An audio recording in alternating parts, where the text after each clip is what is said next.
এখন আমাদের বৈষ্ণব মহিমা আমাদের মহারাজকে বলেছেন, মহারাজ আশীর্বাদ করেছেন যে দেখেন কত সুন্দর মহারাজের সাথে এবং তার সাথে যে সম্পর্কটা সেটা কীরকম আমি বলি। আজকে আমি আর চিজিপ্রভু গিয়েছিলাম, পরে মহাপ্রভু আমাদের মহারাজ বলছেন যে আমি মহারাজ সুনন্দন প্রভুর আজকে জন্মদিন আবির্ভাব তিথি। কয় তাই? হ্যাঁ। কয় আমি তো গেছে বছর গিয়েছিলাম, জুমের মাধ্যমে আসছিলেন। কয় তাকে তো আমি প্রথম ঘুম থেকে উঠেই মঙ্গলারতি পরপরই আমি প্রভুকে রিং করেছি। তো প্রভুর একটা মহারাজের একটা মোবাইলে রিং করা মানে হচ্ছে কি আশীর্বাদ।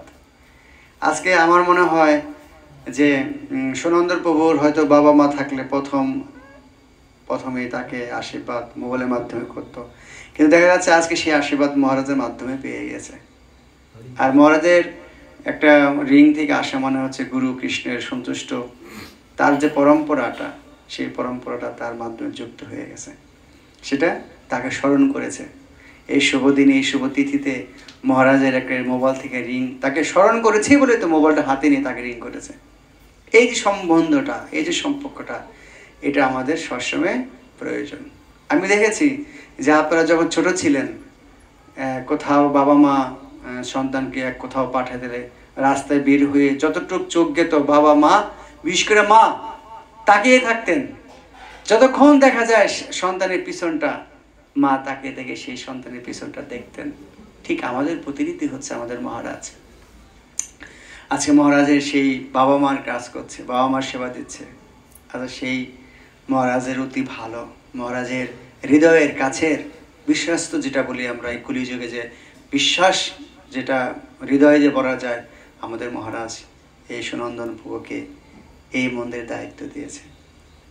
মহারাজ জানেন যে তাকে দিয়ে এটা সম্ভব, কাজে আমরা মহারাজের ঋণ কখনো শোধ করতে পারবো না।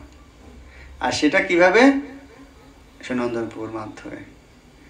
কাজে সুনন্দন প্রভুর অনেক গুণ রয়েছে, সে বৈষ্ণব। তার একটাই হচ্ছে যেটা এই কলিযুগে যতই সাধন ভোজন করুক, সে যদি সরল না থাকে তাহলে সাধন ভোজন করে ওইরকম আনন্দ পাওয়া যায় না। সুনন্দন প্রভুর লক্ষণই হচ্ছে যেটা ভক্তদের প্রথম লক্ষণ হচ্ছে কি? একমাত্র সরল, সরল মন তার।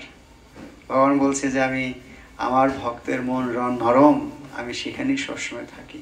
তার হৃদয় হচ্ছে কমল, ক্ষীরের মতো। গুরুদেব তার নামও দিয়েছে সেই সুনন্দন কানাইয়া প্রভু, সুন্দর নাম। কাজেই আজকে এই সুনন্দন প্রভুর আরও মহিমা আমি নাম বিশেষ করে চিজিপ্রভু প্রভু অনেক বছর তার কাটিয়েছে। তারপরে জয়দেব প্রভু কোনো প্রোগ্রামে যান না। জয়দেব প্রভু তার বাড়ি হচ্ছে এয়ারপোর্ট থেকে আমি কই তার ওই এরকম এই পরম্পরা ঠিক, সুনন্দন প্রভু পরম্পরা, তার পরম্পরা ঠিক আছে, কারণ তাদের মোবাইল ধরলে পাওয়া যায় না। সে যাই রকম ওই পরম্পরাটা মিল থাকে, তো এই জন্য কি ওই যত রিং দিবেন ধরবে না। কিন্তু আজকে অনেক দিন পর তার রিং পেয়েছি, কি নাম? জয়দেব প্রভু। তখনই বলছি যে একটা কিছু আছে, ঠিক এই পরম্পরা যুক্ত হয়ে গেছে, এখন ঠিকই রিং দিয়ে ফেলছে। সেই জন্য দেখেন ভালোবাসার কি টান, সম্পর্ক যদি মানে পরম্পরা ঠিক চলে আসছে সেই এয়ারপোর্ট থেকে। তারপরে মাতাজিকে নিয়ে আসবে, কিন্তু ঠান্ডার জন্য নিয়ে আসতে পারেনি। এবং অনেক আজকে প্রোগ্রাম রয়েছে, সেজন্য আসতে পারে। প্রভুকে অনেকে ভালোবাসে। এখন আমি অনুরোধ করব আমাদের প্রভুর মহিমা, আমাদের জয়দেব যাদব প্রভুর মুখ থেকে কিছু তার মহিমা শ্রবণ করব।